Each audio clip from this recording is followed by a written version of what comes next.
Professor Nestle, distinguished guests, ladies and gentlemen, pray silence for Robert Aldridge, the Right Honourable Lord Provost of the City of Edinburgh. Sir.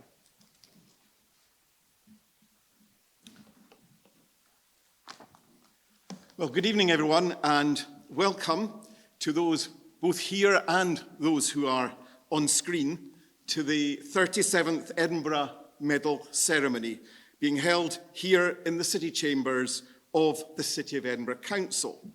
As the City Officer announced, I am the Lord Provost of Edinburgh, but I also have the great honour and privilege of being the President of the Edinburgh International Science Festival. It's not just a titular role, it recognises that the City of Edinburgh Council had the imagination, the confidence and the skill to create and launch what was then a unique event. To our great pleasure, we rapidly became the mother to other science festivals, first in Canberra, then Orkney, and now they've spread to every part of the habited world. And nor is the festival just for a fortnight in the spring of each year.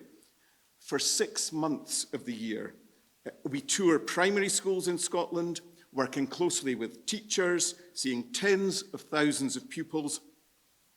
Much further afield, our programme of international work in Europe and the Persian Gulf continues to expand. And of course, most recently, we've partnered with the Getty Foundation in California and hope that this might lead to us carrying out more work in the USA. Because we were and we remain a proselytizing festival, seeking to support citizens across the world to engage with science and technology that not only entertains and educates, but draws them into developing their own understanding and confidence to make and act upon their judgments, both personal and in contributing to social action. Though the festival is now the first of many, the medal remains, we believe, unique in that it recognises not just scientific or technological excellence, but also the contribution that the medalist has made through their work for the improvement of society.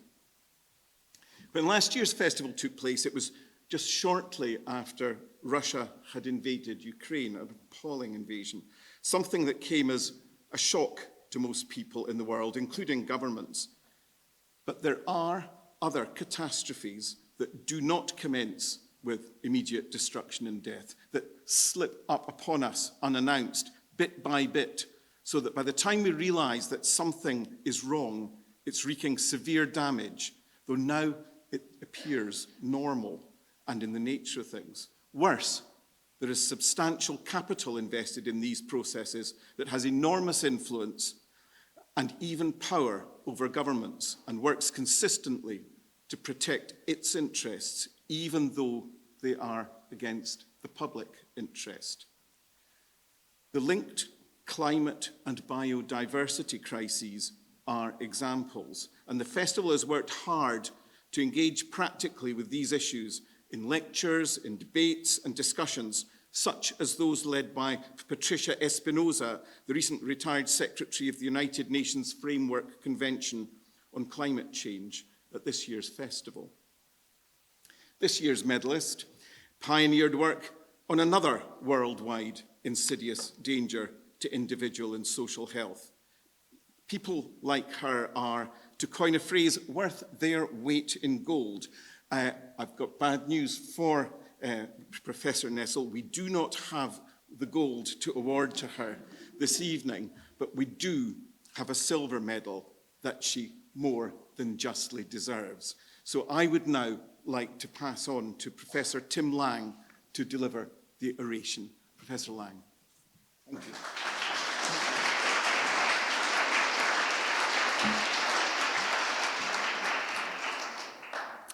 Thank you very much, Lord Provost. It is my real honour to sing the praises of Professor Marion Nestle as recipient of the Edinburgh Medal this year. What a terrific choice you've made. This is a science festival set up decades ago, as we've just heard from the Lord Provost, to signal the importance of science as a public, socially progressive force. The USA has delivered much for science since it became what we would now call a STEM superpower. The emphasis is usually given to how this or that breakthrough in understanding enabled new avenues for technical progress to emerge. Tonight, however, we honor the life's work of someone who has championed and who represents another vital tradition in science as progress. This is the tradition of articulating and mapping the public interest in and for and from science. It's what today we call the pursuit and clarification of the framing assumptions of science. Values and assumptions, as we know, shape how a problem is conceived and thus determine what range of solutions are pursued. So we need to go beyond, behind, and below the apparent and to ask questions about what determines diet. Who gains, who loses, whose health, what kind of diet? This has been the great contribution of Professor Nestle, who has patiently, skillfully, persistently, doggedly dug behind the facade of individual choice for decades. This has not been easy, but it has been helped by her intellectual journey across many dividing lines in science herself. She trained initially in molecular biology, then a PhD in biochemistry, and then had a career mostly teaching, which took her into nutrition science, where she had her sort of electric moment. This gradually took her into the febrile worlds of social trends and politics mediated through food. Public health nutrition became her chosen field of operation. Her immense contribution to some extent took off, paradoxically, when she left academia to become, however, the nutrition advisor to the US Department of Health and Human Services and to the Surgeon General's key 1988 report. I have a copy that Marion signed in 1988. This was the benchmark contribution to the US's 5-yearly reset of dietary guidelines for Americans, which we do not have in the UK and should have. But it's a huge task, as she above all would tell us. Such guidelines, in theory, lay out what the US food system should provide. In reality, Marion Nestle's work shows they are sidestepped, partly due to industrial lobbying power, but also for fear of offending the modern pantheon of choice. In publications, she began to show a mismatch of production, processing, and consumption. When the latest round, the most recent, she wasn't involved, of the US quinquennial, every 5 years, review of the proposed dietary guidelines, when it included environmental determinants of what should be a good diet for Americans, this was lobbied against furiously by the meat industry. It is no surprise, therefore, that Professor Nestle became gradually one of the best-known analysts in the world of what we call today the food system. Good national public health nutrition is only likely if the food system is based on equitable distribution as well as appropriate rather than unnecessary processing and recipe distortion. No wonder the state of national and international nutrition ill health, particularly obesity, is as it is. Professor Nestle knows that to advocate health through diet can take one into deep minefields of vested interest and assumed entitlement. But always doing this to promote the public health through sound science is hard work and can be hard personally. She has had many slights and attacks for daring to call out nonsense. In her recent retrospective book, Slow Cooked, she is both amusing and delightfully self-deprecating. She has no need for this. She is a magnificent champion of science as a public service. She bridges the divide within nutrition between the three traditions of nutrition, as life science, as environment, and social nutrition. She exemplifies in this the best version of the public intellectual. She combines clarity about scientific complexity with the capacity to pitch it all in intelligible language. Her formidable experience on the inside track as Chief Nutrition Advisor to the US Surgeon General means she is clear about mixing it with vested interests in government, in science, and outside. She remains focused on the public interest. She has endlessly supported those who lose out in the food system, the poor, the exploited, the ignored. Her motivation is to promote and protect the public health, the good food society, social justice through food. She is a consummate public voice, not just in the USA on this, a brilliant and famed champion of the citizen rather than the consumer who simply wants more. Marion Nestle is one of the greats, I mean this, one of the greats of late 20th century and early 21st century food policy and public health. Those brace of two words mean what they say, policies on food and the health of the public. She takes a population approach rather than a micro or individualized approach to nutrition. This can mean confronting the mainstream, which portrays food too often as a bundle of individual choices. Marion is not a voice for the me food culture. She puts the us into the US of A. In this, she always displays a forensic intelligence. She is always questioning. I speak as a recipient. Why do you argue this? What is the evidence? She always asks, where is the advantage here? Who and what gains or loses? What are the facts?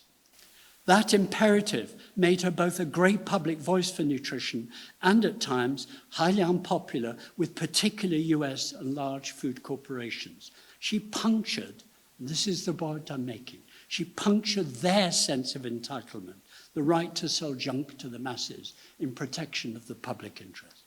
Whether nutrition at the mass scale or particular products, I think of her devastating critique of the upwards drift in size of portions.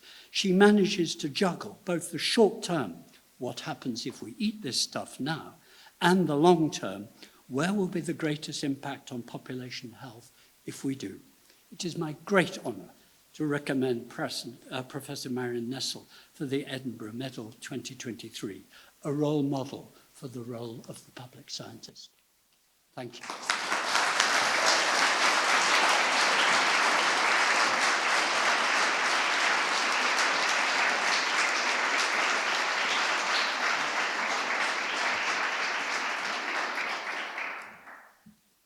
Well, it's now my great honour and privilege to read the Medal Citation 2023.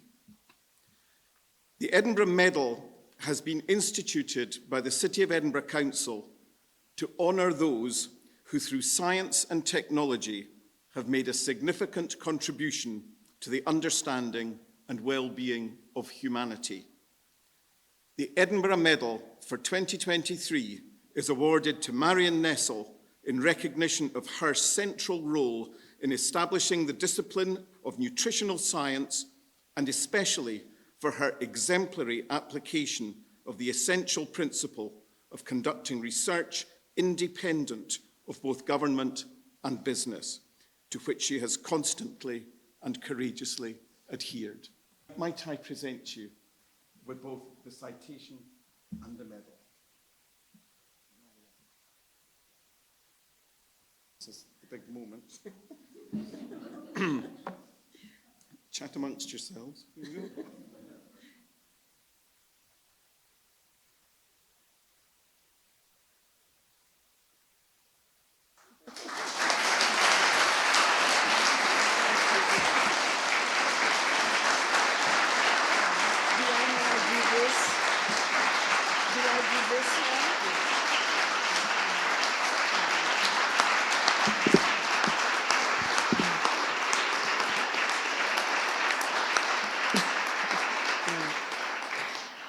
I'm overwhelmed. Thank you, Lord Provost, for this. Thank you, Tim Lang, for that incredibly embarrassing introduction. Thank you to the Edinburgh City Council and to the American Embassy, which co-sponsored this, and most of all to the Science Festival, which invited me to this. To say that it's an honor is an enormous understatement. I just can't even get my head around it. I particularly am grateful to all of you who've come, particularly my wonderful family. I have 11 family members here. Thank you all for coming. I can't even begin to tell you how much it means to me. I have a presentation. How do I get to it? Like this? Will that do it? That did it? That did it. Isn't technology wonderful? I thought what I would do tonight would be just to talk about what I think is really important in food and nutrition politics right now. Again, thank you all for all of this. I'm just so grateful to be here. I write books about food politics, and my most recent book, as you heard from Tim Lang, is a memoir. I did a memoir because I was stuck, sequestered like everybody else during the pandemic. I couldn't do the kind of research that I usually do, and I thought it was this was an opportunity to reflect on the kinds of questions that I get asked all the time. How did I happen to do what I do? How do I unite science and politics? How did this happen? How do I feel about the food industry's occasional attacks on me, a lot of personal questions that I kind of had, sort of sloughed off and not paid attention to. And so I wrote the book during the pandemic, and I think it illustrates some themes that are universal. One is about what happens with women in science, overcoming the kinds of barriers that occurred during anybody's career and lifetime, and then the importance of having a value system that you hold throughout your life. And the first thing that I got asked was, what's the difference between a biography and a memoir? And it was the first thing I had to learn. And a biography is facts. It's factual. You're actually doing fact-checking. I couldn't do that. A memoir is how you feel about it. And as I describe it, the memoir is my first work of fiction. But mostly what I do is write books about food politics. This is the first one. It was called Food Politics. And the first question that I got asked about it was, what does food have to do with politics? It's not a question that gets asked so much anymore because everybody now realizes that food is important for identity. It's important for the kind of personal life that you live, your culture, your family background, your religion, and also you eat what you like. But food is also extremely political, and the political part of it comes from food as a marker of social status, socioeconomics, and also just the whole question of power, who makes the decisions about what happens in the food system. And the way that I like to talk about it is to talk about the big global problems that have to do with food. And these are, these days, hunger and food insecurity, which affect billions of people in the world, obesity and its chronic disease consequences, NCDs, non-communicable diseases, and its consequences which affect practically everybody these days, except in the poorest countries, and then the environmental effects of how we produce and consume food. And then we have the COVID-19 pandemic, which brought a lot of the problems to light, and all of these things are related in a very close way to dysfunctional food systems. Let's talk about what a food system is. This is a relatively new term in food and nutrition, and it has to do with everything that happens to a food from the moment it's produced, transported, sold, purchased, prepared, consumed, and wasted. And the idea is that you can't talk about any one part of the food system without taking into consideration every other part of the food system, because they're very tightly linked. And the way that I like to explain is you can't understand how people eat unless you understand how the agricultural system works. The COVID-19 pandemic pointed out in ways that many people had never seen before, at least in the United States, the way food systems are linked to personal nutrition and personal health. And I want to talk about that. This was a chart that came out in the New York Times last week, and I thought it was absolutely shocking. And it's what's happened to life expectancy in New York City, where I live, Between 2011 and now 2023, a shocking drop in life expectancy, something not seen for more than a century, with the greatest drop among people of color, people of Hispanic origin, and Black Americans, something that we've never seen before.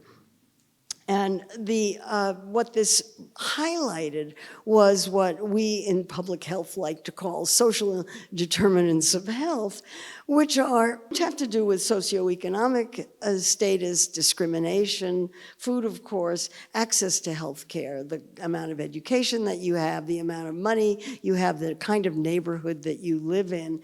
And all of these affect obesity, COVID-19, and the diseases for which obesity is a risk factor, type 2 diabetes, hypertension, strokes, and so forth. These things are so intimately linked and so tightly linked to each other that you cannot talk about any of them without taking the whole thing into consideration. I'm interested in the food part, and I thought I'd just say a few things about food systems, and then some of the new things that are happening in food and nutrition, triple duty diets, and I'll explain what those are, ultra-processed foods, and then the importance of advocacy around these issues. So just a few more things about food systems. This is my favorite slide illustrating how food systems work in the United States. This is US domestic corn production. And what it shows from 1980 to the early 2020s is that we now produce 12 billion bushels of corn every year in the United States. And of that, 90% goes either to feed animals or to fuel automobiles. Only 10% of the corn that's grown in the United States goes to feed people. I think that's our food system in a nutshell. The food system also, this is one of the things that the COVID-19 pandemic pointed out in a way that most people in America had never realized before, was the importance of low-wage workers. Or as they put it in this cartoon, farmers, fishermen, and agricultural workers. I would add grocery store workers to that, and grocery delivery workers to this. But the low-wage workers in the system carry the whole system, and the pandemic showed how dependent the entire system was on people who were not paid very much. We also saw the effects when the president decided that workers in meatpacking plants had to keep working because meat was essential to the national economy, even though the working conditions caused many of them to become ill, and cases and deaths among meatpacking workers were enormously high. The president's order was written by the meatpacking industry. Tyson and the other big four meat companies wrote the president's authorization to insist that the workers keep on in the plant. And that pointed out the very tight relationship between meat corporations and the government. And then Jose Andres, who's now a worldwide hero, a chef who is now feeding people everywhere where there are disasters, did a tweet that I thought really summarized the food system issues during COVID in a nutshell. On the one hand, farmers were destroying vast amounts of food, in this case potatoes, while on the other, cars were lined up for miles to get handouts at food banks. And this was all happening at the same time. And people were completely unaware that this was the way the food system works, the way it worked. So what is all this about? The underlying cause, to put it quite bluntly, is a food system that's driven to maintain profits. It's not the way I put it is the food industry is not a public health service. It's not a social service agency.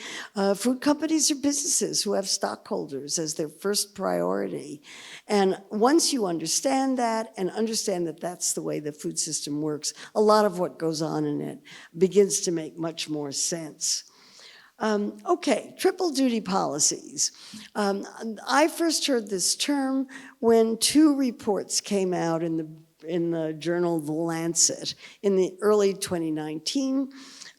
One was called the Eat Lancet Report, the other was called the Global Syndemic Report, and both of these reports, which were 50 pages long, of very small print and very dense reading, unfortunately, they used food systems approaches to look at how you would go about preventing food insecurity, preventing obesity and chronic diseases, and protecting the environment.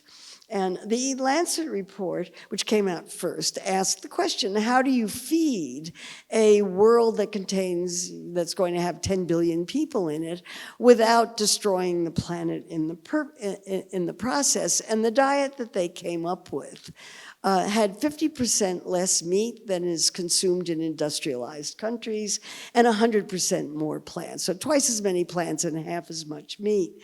And the meat issue is the one that got all the attention, of course.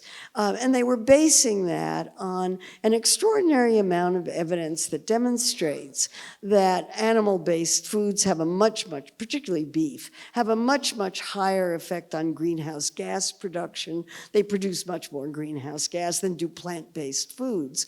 And so if you want to save the planet, we have to get people to eat less meat. As I said, the American food system, almost half of the corn that's produced goes to feed animals. So those have to change.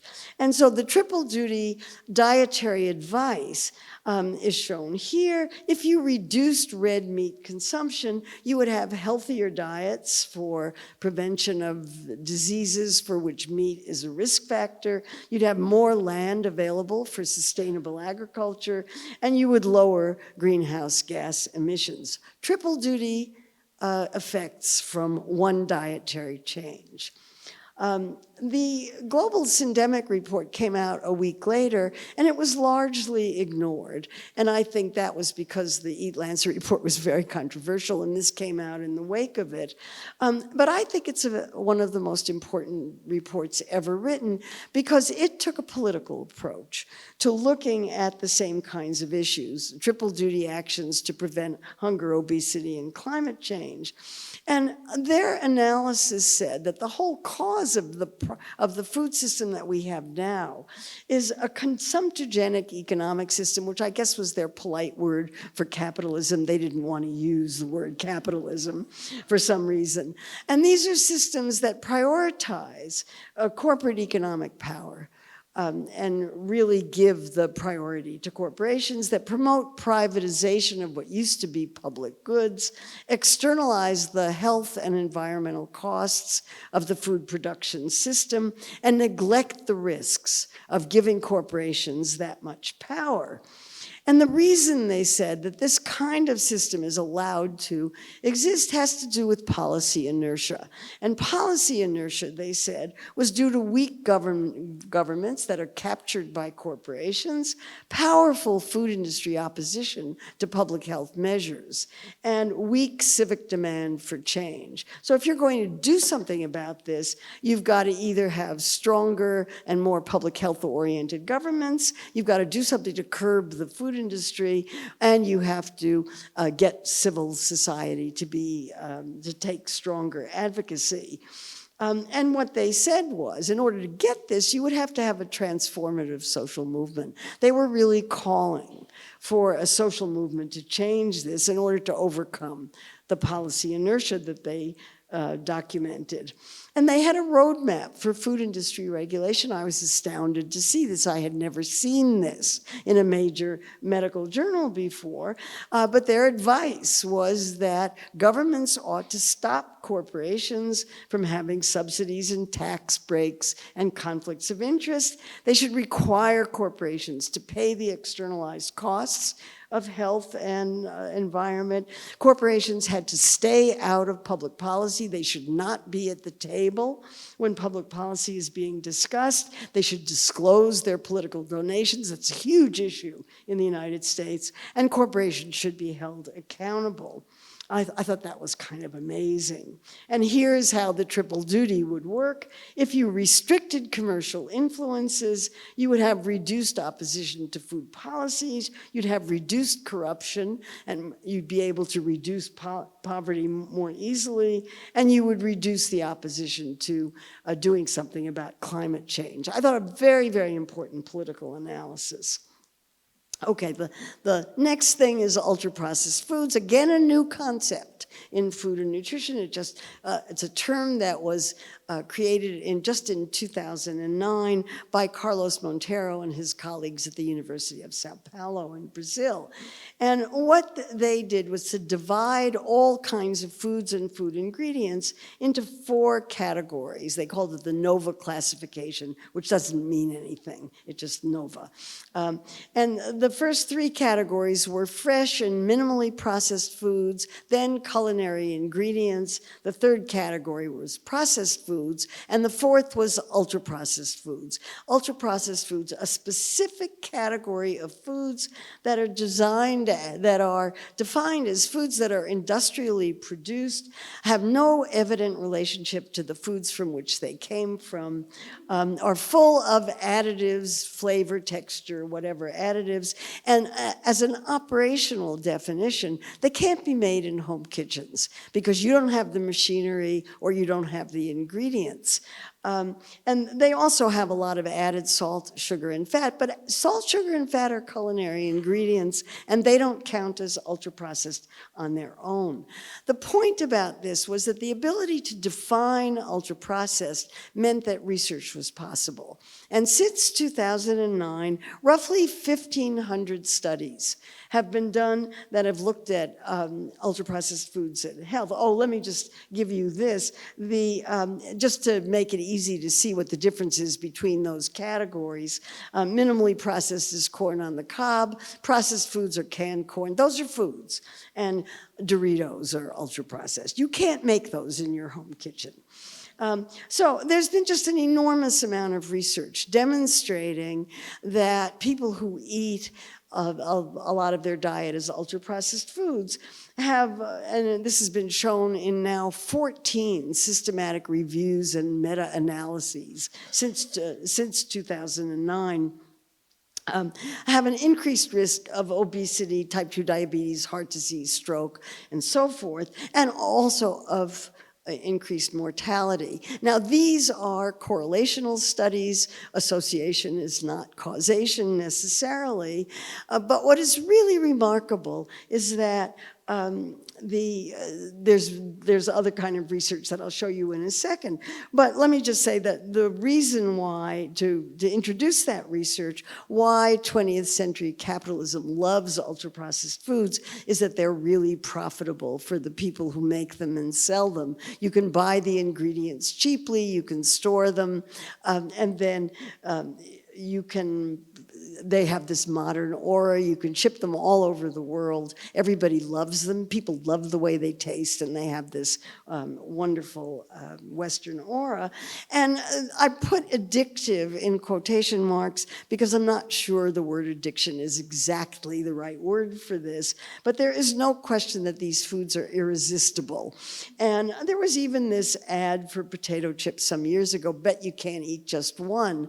One of the factors about ultra-processed foods is they're designed to keep you eating them mindlessly, and people do. And we know that that's true because we now have a controlled clinical trial done at the National Institutes of Health by a very good researcher named Kevin Hall and his colleagues, and they have a metabolic ward, which is a locked facility in which you get volunteers to agree to eat whatever you're feeding them for some period of time, in this case a month, and they can't cheat. One of the problems with dietary studies is that everybody lies. Or you can't remember, one or the other. So these volunteers were fed either a diet that was completely ultra-processed foods or a matched diet. in which the nutrients were the same, but they were just processed, minimally processed or processed, but not ultra-processed.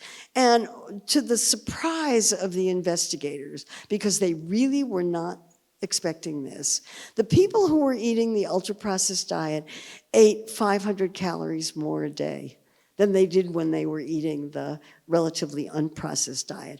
500 calories is an enormous amount. It's enough to account for a pound a week. And the people who were eating the ultra-processed diet gained weight. They gained an average of a pound a week. And this is, most dietary studies, if you find a difference of 50 calories, you think you've done something amazing. This was a difference of 500 calories, an astonishing difference. And the investigators are now trying to figure out why, because the people who were eating these diets couldn't tell the difference. They didn't know they were eating anything different. They didn't realize they were eating more. They had no sense of that whatsoever. The only thing that the first study showed was that they were eating a little bit faster. But he didn't think that was enough to account for it and is now investigating why. So while they're trying to figure out what's going on there, it seems to me the advice is a very simple one. Don't eat ultra-processed foods. Or if you are going to eat ultra-processed foods, don't eat very much of them. So that brings me to advocacy, because it seems to me that we should all be advocating for food systems that do triple duty action. I think food is a great way to teach people about advocacy, to show why advocacy really matters. There are entire books about how to do advocacy effectively. This one is my favorite. And when people ask me, which they do all the time, you know, how can I advocate? I say, well, join organizations, do the research, get your facts in line, start speaking, write letters.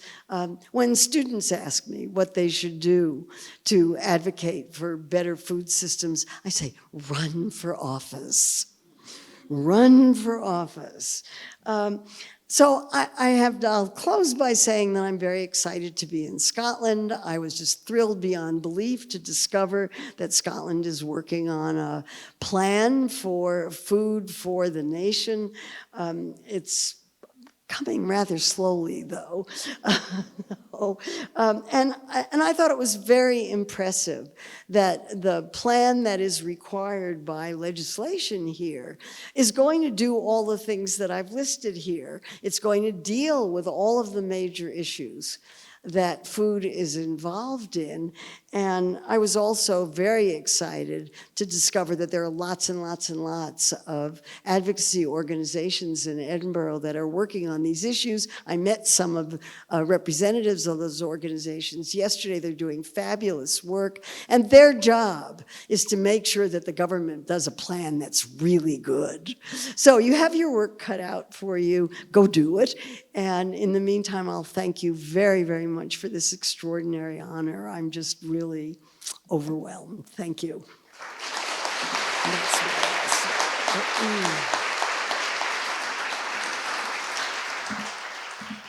Ladies and gentlemen, please welcome Professor Annie Anderson for the vote of thanks.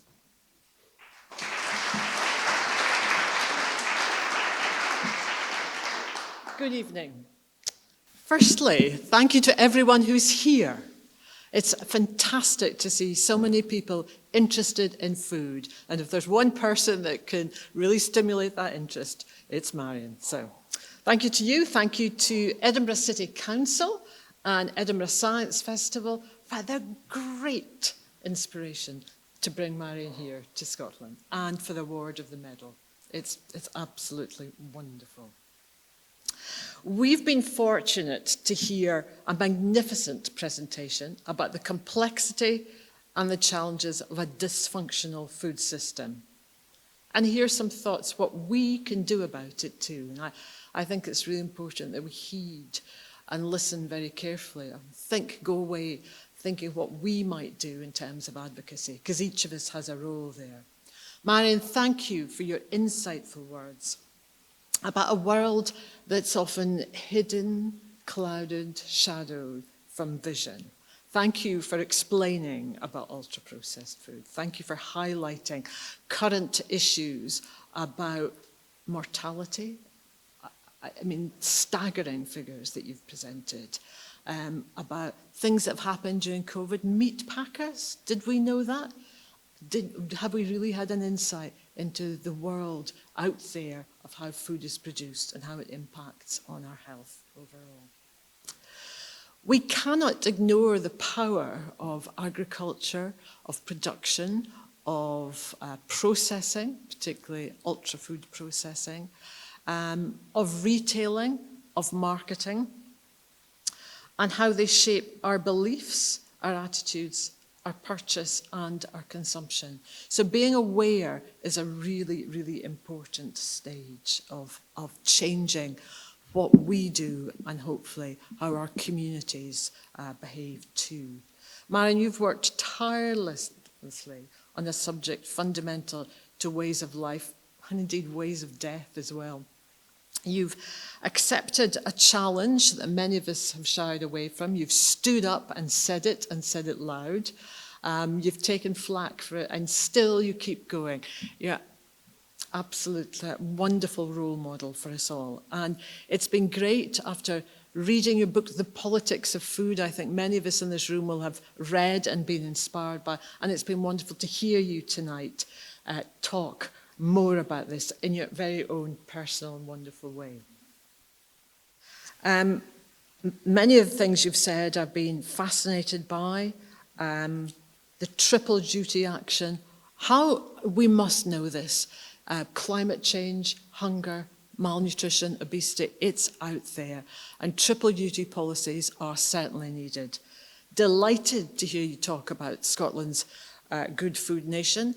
Disappointed that the word slowly is in there, and I think many of us feel like that. We've been talking about this for a long time, and we really look for the government to show us action. The theory is there. Let's see practice. Let's see things happening. I see from your blog that you have said that you won't be writing because you're on holiday in Scotland. What a holiday. This is fantastic. And of course, you don't ever take a holiday. It's always there. And you're always here to inspire us. And I would like to ask you to join me in a big applause for Marion, for her tour de force, and hope that she does indeed enjoy some nice spring Scottish days. Marion, thank you.